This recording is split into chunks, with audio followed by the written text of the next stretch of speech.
a oportunidade de a gente poder falar em nome dessa doutrina maravilhosa, né? Que apesar de a gente não ser o mais preparado, mas estamos disponíveis ao trabalho.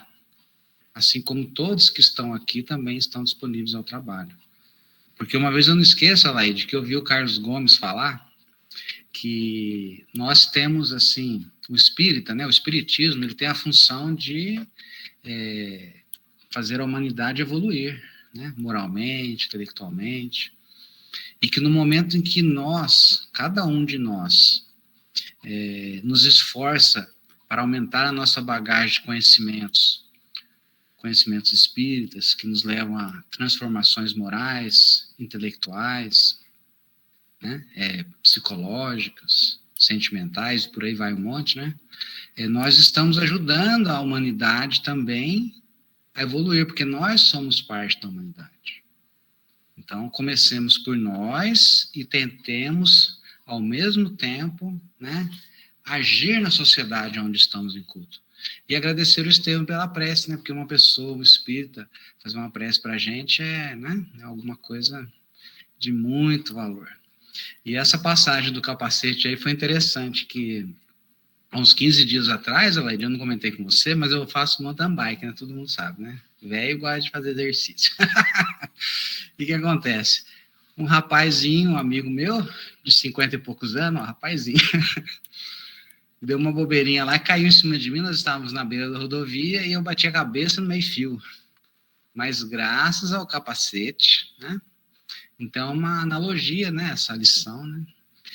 Mas me veio à mente, né, que às vezes o capacete que a gente usa das obras, não que nossas obras fossem tão boas, né, mas a gente está fazendo um pouco, né, a gente está se esforçando. Quem sabe ali não era o momento de um resgate maior, e a espiritualidade falou, não, deixa para depois, porque, né, ele está malemar fazendo alguma coisa, enfim. Ele tem que terminar a obra do Cefé. Que bom! Então não vou acabar nunca. Levar uns 30 anos, igual a Basílica lá. Mas brincadeiras à parte, o espiritismo realmente, né, ele nos dá essa munição para que a gente lute contra nós mesmos, as nossas más tendências. Não vou lutar contra a Laide, contra a Claudinha, contra a minha esposa, não. Eu vou lutar contra aquilo que está impedindo de eu alçar voos maiores. Só que, às vezes, o burilamento que a sociedade nos traz, através da vida em família, da vida em sociedade, a vida religiosa, ele causa também, vamos dizer assim, aciona aceleradores, como se fosse metabolizar mais rápido as reações químicas, né? E um fermento, né, que vai fazer a gente crescer mais, né?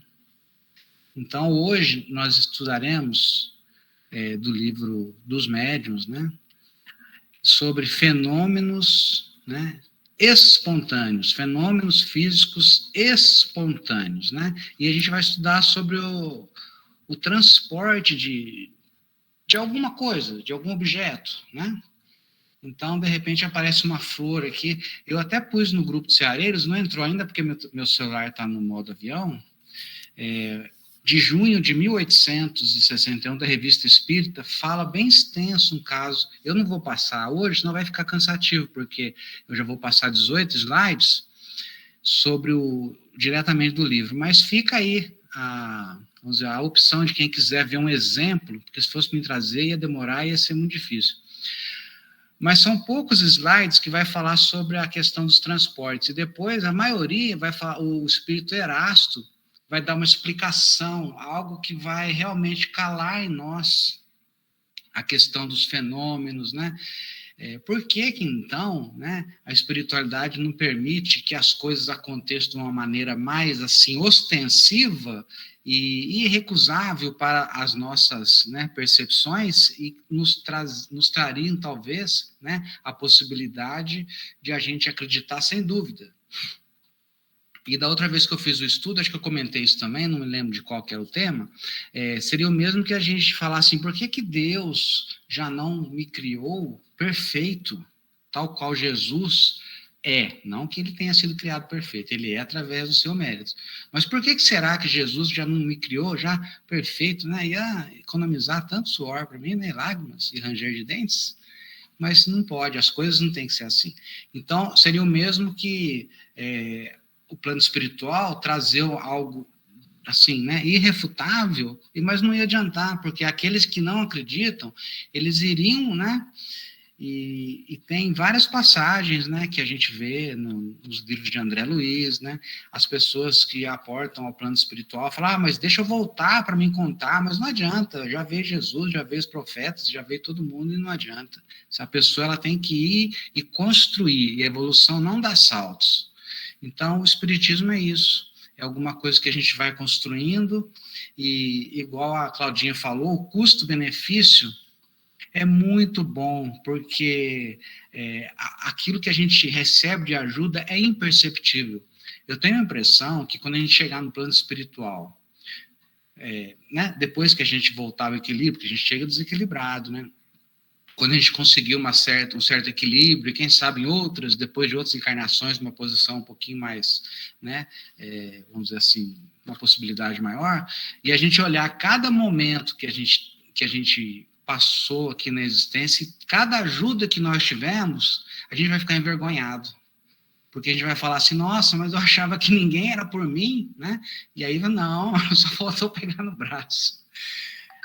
Mas, enfim, né, a gente vai falando, a gente sente essa emoção, né, da espiritualidade, quando a gente está no trabalho no bem, é alguma coisa fantástica, né, que nos traz cada vez vontade de participar mais, a gente cresce de maneira geométrica, não aritmética, o entendimento, a gente cresce tudo, né, mas isso não quer dizer que nós vamos deixar de passar pelos problemas. Eu estava conversando com a minha esposa outro dia, e ela falou assim, nossa, Eduardo, eu estava contando o caso de uma pessoa, né, da irmã do Virgílio, não é nada, né, a irmã do Virgílio, nosso companheiro, e ela está com um probleminha lá nos rins, né, e eu comentei com a Raquel, o Virgílio não vai estar aí, né, Laís, sabe, essa semana não está, porque ele teve que ir lá ver a mãe dele.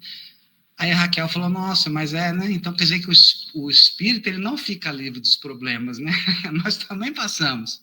Claro, mas a gente, por mais que a gente saiba, a gente tem aquela coisa, mas, né?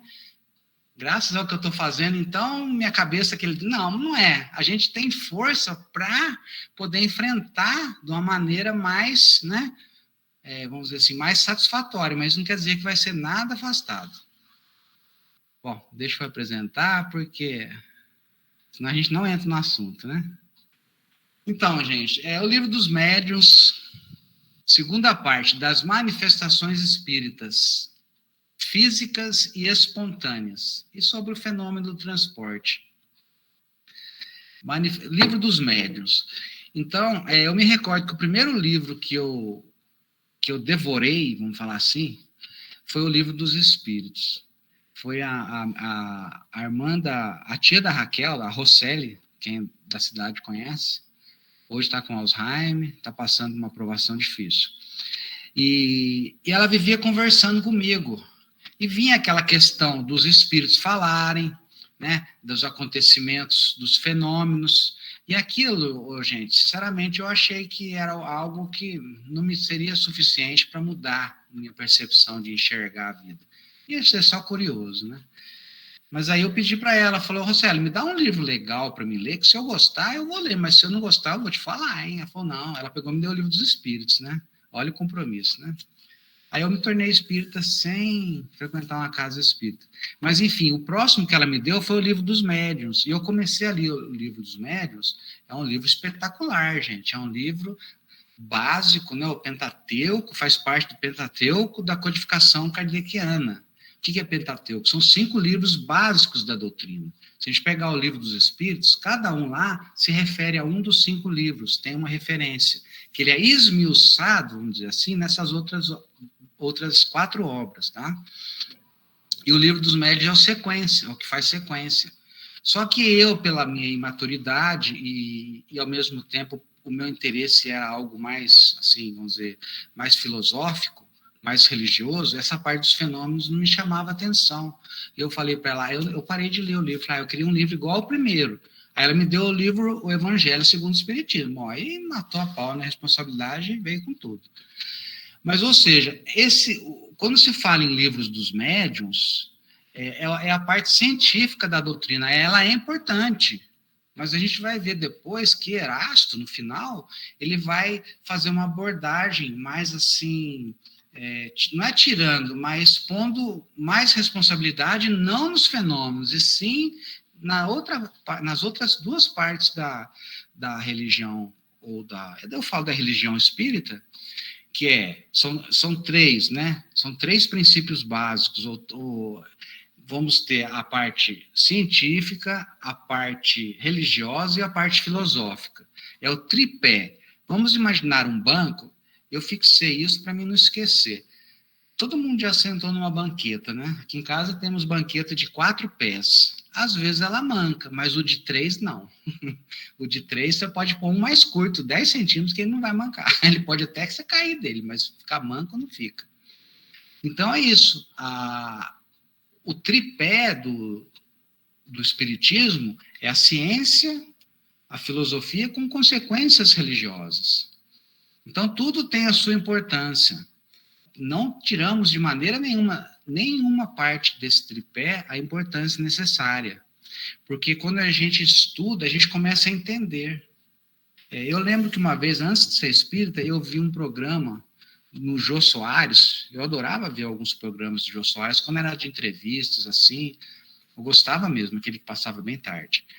E eu não era espírita ainda, nem sei se era na Globo, outro canal, e ele entrevistou um médium, que aquele médium, ele tinha a possibilidade de trazer a comunicação com vários artistas, eu não vou falar porque eu não me lembro, que tocava violão, não sei o quê, tudo no plano espiritual. Aí eu falei, puxa vida, esse cara tem que pagar um cachê aí para os espíritos lascados. Eu sem ser espírita, eu já pensei isso. Falei, não é possível. O cara que toca bem, né, quer chamar atenção de outro lado. Também não tocava tão bem assim, né? Mas, enfim, aí, nesse estudo de hoje, nós vamos ver que as coisas não são assim. Nada acontece. Então, temos um médium, né, Peixotinho e outros tantos aí, né, vamos falar, e os espíritos não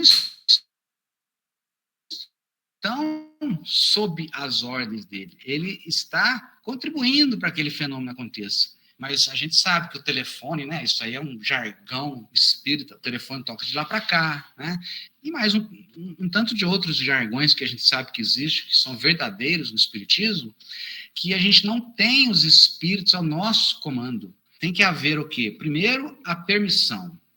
Depois, a possibilidade, porque às vezes o espírito é permitido, mas ele não pode, ele está estudando, ele está trabalhando, ou ele está sofrendo, né? Ou ele vai reencarnar, né? E são várias as condições, não é assim, você quer e pronto.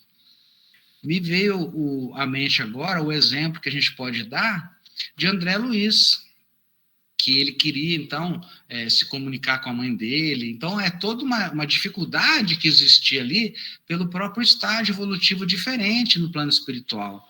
Às vezes, um espírito ele está no plano espiritual, mas para que ele consiga falar com outro espírito que está muito acima dele, precisa ter um intermediário, precisa ter toda uma condição. Então, a gente observa que as coisas não são assim simples. E olha que um espírito que já está, né, em certos graus evolutivos, bem maior que o nosso, agora imagina nós que ainda estamos encarnados. Porque encarnados estamos mais imersos na matéria. Mas, enfim, vamos dar continuidade. Nós vamos falar hoje sobre o fenômeno de transporte. Lembrando que é aqueles fenômenos que são estudados aqui, que são aqueles espontâneos, tá, gente? Esse fenômeno não difere de que vimos de falar, senão pela intenção benévola do espírito que o produz, pela natureza dos objetos, quase sempre graciosos, de que ele se serve, e pela maneira suave, delicada mesmo, porque são trazidos. Consiste na busca, né, no trazimento espontâneo de objetos inexistentes no lugar onde estão os observadores. São quase sempre flores, não raro frutos, confeitos, joias e etc. Por que busca trazimento? Porque, às vezes, a pessoa desavisada, Lembrando que isso aí hoje é raríssimo, Eu penso que nós vamos desencarnar e não vamos ver nada disso, mas a gente está estudando. Mas o que acontece? Busca o trazimento, porque o espírito não é mágico. Então, quem viu aqueles filmes da Gina é um gênio, né? Eu acho que isso aí só na nossa época, né? Os contemporâneos a nós, né, Leide? Claudinha. Ela fazia um piscar de olhos lá, né? E aparecia as coisas, né? Não existe isso, gente. Então, existe toda uma ciência para explicar o fenômeno que acontece, tá? É o trazimento, não é mágica. Digamos, antes de tudo, que esse fenômeno é dos que melhor se prestam à imitação e que, por consequência, né, por consequente, devemos estar sempre com o pé atrás, porque existe muitas pessoas que gostam, né, de passar, né, chamar a atenção, né, e eu adoro, mesmo depois que eu entrei no Espiritismo, eu adoro aquelas pessoas que fazem truques, mas elas não se dizem médios nem nada, elas falam, eu sou mágico, né, aqueles mágicos de espetáculo, né? Ele está mesmo deixando claro que aquilo lá é um truque, mas ninguém sabe né, como é que funciona. E da mesma maneira tem as pessoas que são expert nesses truques, né? E se dizem, né, até que não, que são, né, enviados de Deus, e como se fosse, né? Sabe-se até onde pode ir a arte da prestidigitação, né, da mágica, do espetáculo, em se tratando de experiências desse gênero. Porém, mesmo sem que tenhamos de nos haver com um verdadeiro, né, prestidigitador, poderemos ser facilmente enganados por uma manobra hábil e interessada. A melhor de todas as garantias, ó, isso aqui mata pau, né, como diz o outro. A melhor de todas as garantias se encontra no caráter, na honestidade notória, no absoluto desinteresse das pessoas que obtêm tais efeitos. Se ele está cobrando ingresso, eu poderia ir só porque eu gosto de ver um show, né? Mas não pode ser alguma coisa séria. Porque como que ele vai cobrar uma coisa que não é ele que faz, é os espíritos que fazem? Então, ele é um estelionato, né? Então, não pode, né? Estelionatário, né? Bem depois, como meio de resguardo, né? O exame atento de todas as circunstâncias em que os fatos se produzem. Porque, às vezes, a pessoa não é nem assim, ela não tem nem má fé, mas, às vezes, pela própria, né, situação que ela se coloca, ela quer agradar e ela acaba forçando a barra. Eu lembro uma vez que esqueci o nome, acho que é Uri Geller, ele fazia um show lá, que entortava garfo, né? Hoje estou falando tudo as coisas da época da Laís, né, Laís? Eu tenho que pegar no pé de alguém, Virgílio não está aí? Então, eles faziam todos aqueles shows de entortar e tudo, aí depois um repórter lá, um jornalista, ele, né, ficou na espreita e viu que tinha um truque. Ué, porque você acha que um espírito sério ele vai ficar entortando garfo para outro ganhar dinheiro, né? Vamos raciocinar, gente, né? Finalmente, o conhecimento esclarecido do espiritismo poderá descobrir o que fosse suspeito. A teoria do fenômeno dos transportes e das manifestações físicas em geral se acha resumida de maneira notável na seguinte dissertação feita por um espírito cujas comunicações todas trazem um cunho incontestável de profundeza e lógica. Com muitas delas, deparará o leitor no curso desta obra, ele se dá a conhecer pelo nome de Erasto, discípulo de São Paulo, e como protetor do médium que lhe serviu de instrumento. Então, outra coisa que a gente tem que tomar atenção é sempre, eu não digo dessa obra aqui, porque ela foi a obra básica, ela foi toda, vamos dizer assim, codificada por Kardec, teve todo um amparo espiritual, etc. Mas numa comunicação, vamos supor assim, mais usual, a gente não tem que valorizar o nome de quem assina, a gente tem que valorizar o contexto em que é colocada a mensagem e nunca deixar de passar pela razão e pela lógica. e pela ciência. Se em algum momento algo estiver vamos dizer assim, em desacordo com a razão, com a lógica ou com a ciência, a gente deixa de lado para futuramente a gente poder, né, analisar de uma maneira melhor, né? Então, Erasto falando agora. Quem deseja obter fenômeno desta ordem precisa ter consigo médiuns a que chamarei sensitivos, isto é, dotados do mais alto grau das faculdades mediúnicas de expansão e de penetrabilidade, porque o sistema nervoso facilmente excitável de tais médiuns lhes permite, por meio de certas vibrações, projetar abundantemente em torno de si o fluido animalizado que lhes é próprio, o tal do ectoplasma, né? Então, a gente observa, nós vamos observar na explicação do Erasto, que esse fenômeno de transporte, ele é mais difícil do que os outros ainda. Vamos ver aqui. As naturezas impressionáveis, as pessoas cujos nervos vibram a menor impressão, as mais insignificantes sensação, as que a influência moral ou física, tanto interna como externa, sensibiliza, são muito aptas a se tornarem excelentes médiuns. Ou seja, aquelas pessoas mais sensíveis, aquelas pessoas que têm mais, que são mais, assim, apropriadas a receber a influência espiritual, elas podem se tornar excelentes médiuns para esses efeitos físicos de tangibilidade e de transportes. Efetivamente, quase de todo desprovido do invólucro refratário, ou seja, essas pessoas elas estão desprovidas daquela refração, né? Sabe quando a gente vai ver alguma coisa, a gente fica desconfiado, etc. Então aí já vai atrapalhar, nós vamos ver isso.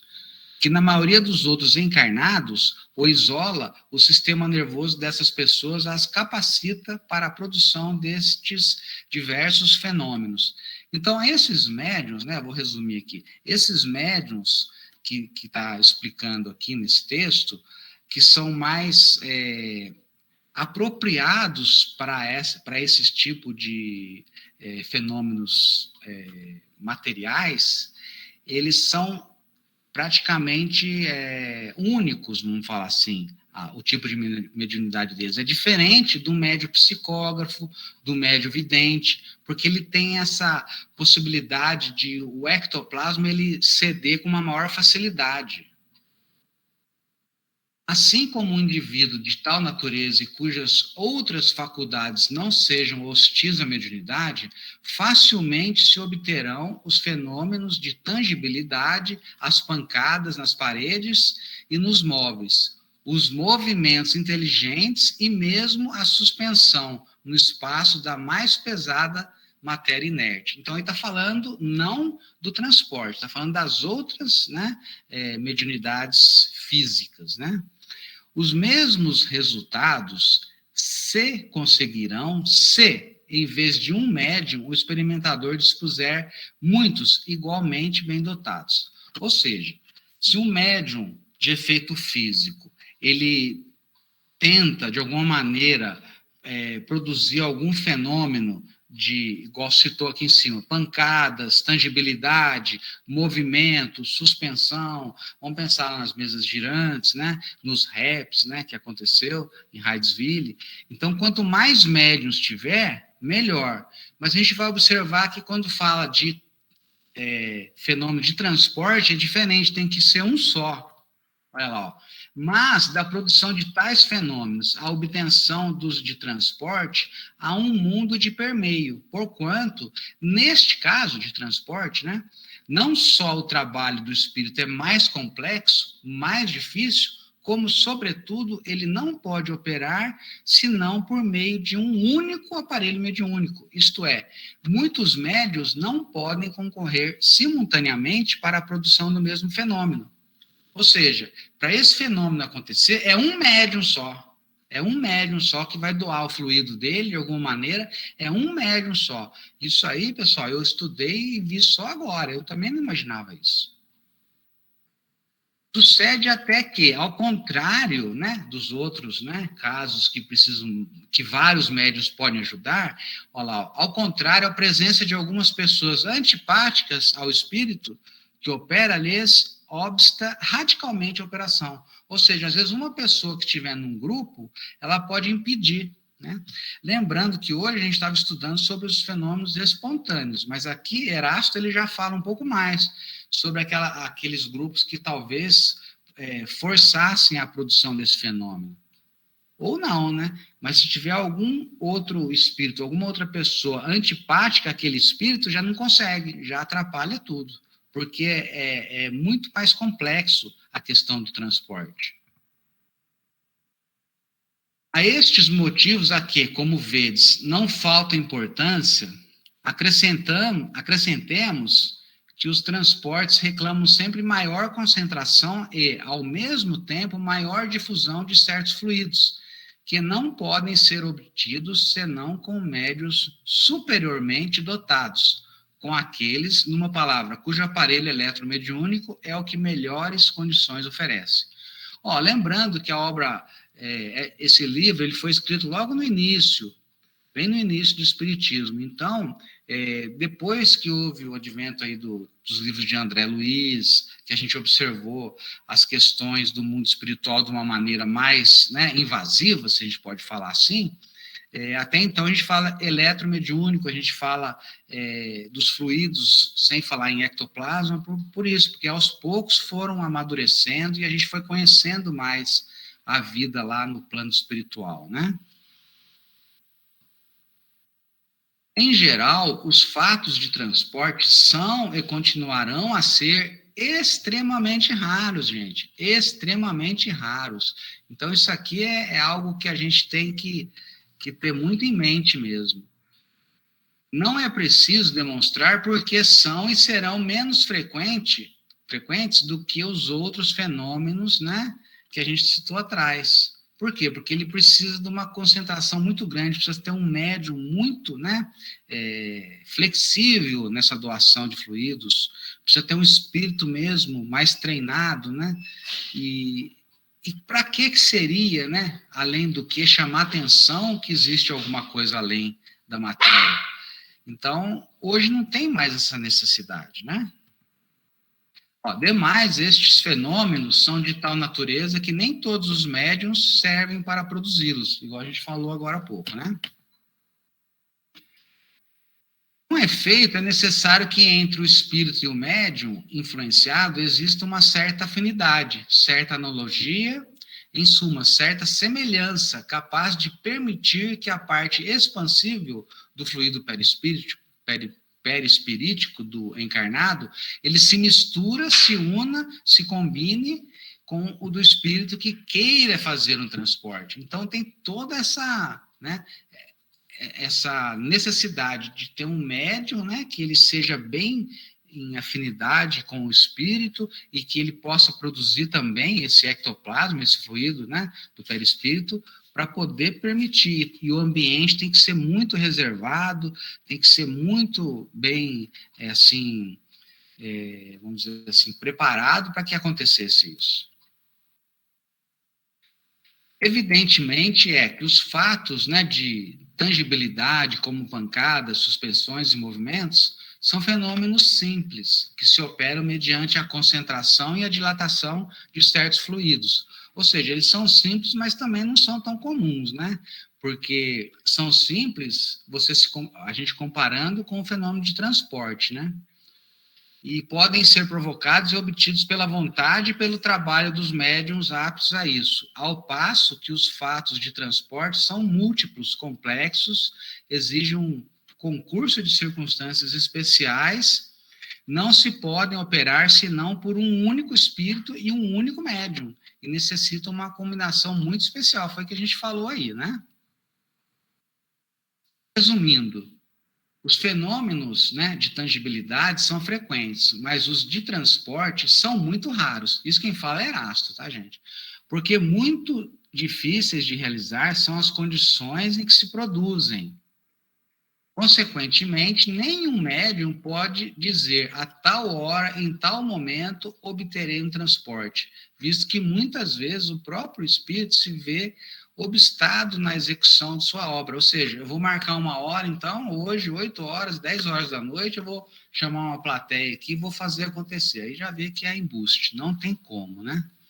Devo acrescentar que esses fenômenos são duplamente difíceis em público, porque quase sempre entre estes se encontram elementos energicamente refratários que paralisam os esforços do espírito e com mais forte razão a ação do médium. Ou seja, se a gente chamar uma plateia, essa plateia vai ter outros que não são médios, que não acreditam, e eles querem até desmascarar aquele que está produzindo aquele efeito. Então, não vai acontecer mesmo, né? Impossível de acontecer.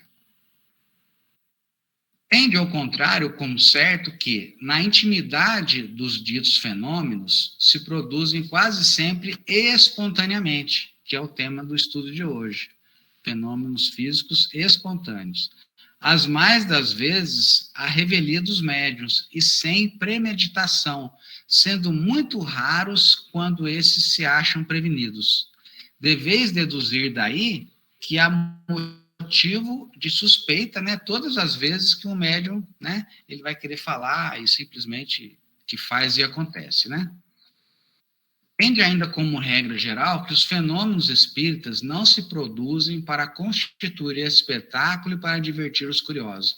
Ó, isso aí é outra parte importantíssima, porque os fenômenos espíritas, eles tiveram a necessidade, né, foi importante, né, que acontecesse naquele momento, em que das mesas girantes e outros tantos momentos, onde, chamando a atenção os holofotes, né, da ciência e da sociedade, aí surgiu Kardec, ele foi estudar, foi tudo por causa do fenômeno, né?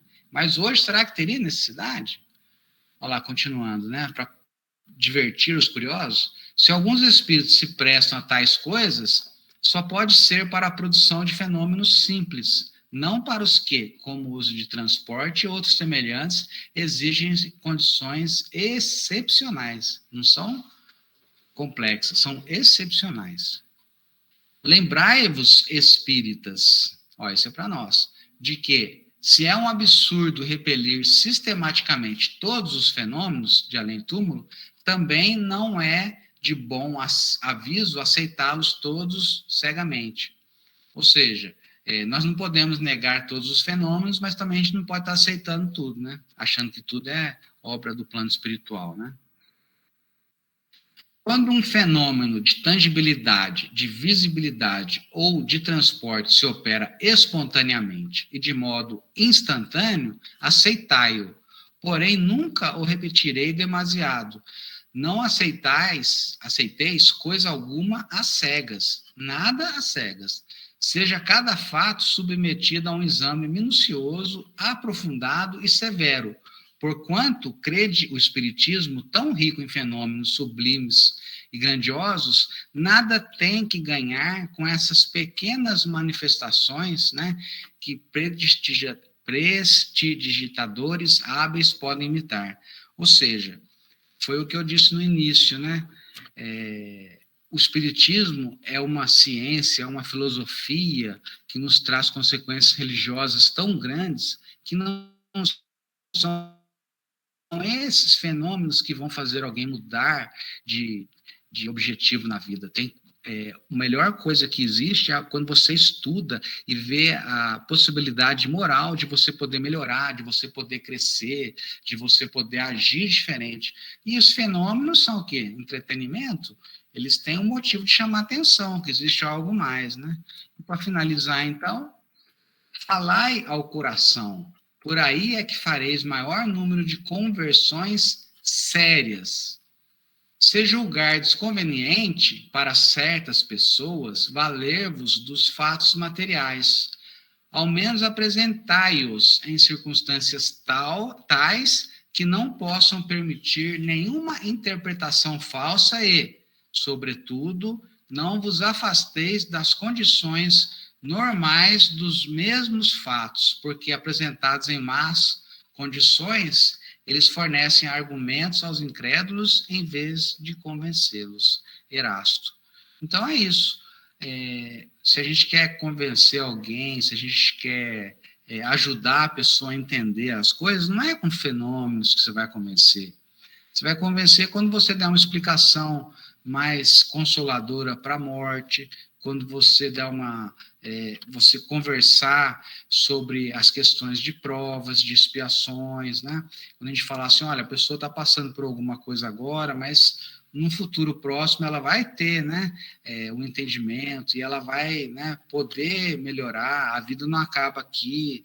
Então, essa parte filosófica que vai trazer conforto, que vai trazer mudança, né? Agora, fenômenos, eles são sensíveis, né, mas não são capazes de trazer grandes mudanças. Então, o estudo de hoje é esse. Eu vou colocar no Ceareiros, no Grupo Ceareiros, da Revista Espírita de 1861, onde vai falar de uma maneira bem, assim, bem legal e curiosa a questão do transporte. Vai trazer um exemplo bem interessante. Então, boa noite a todos e obrigado pela oportunidade.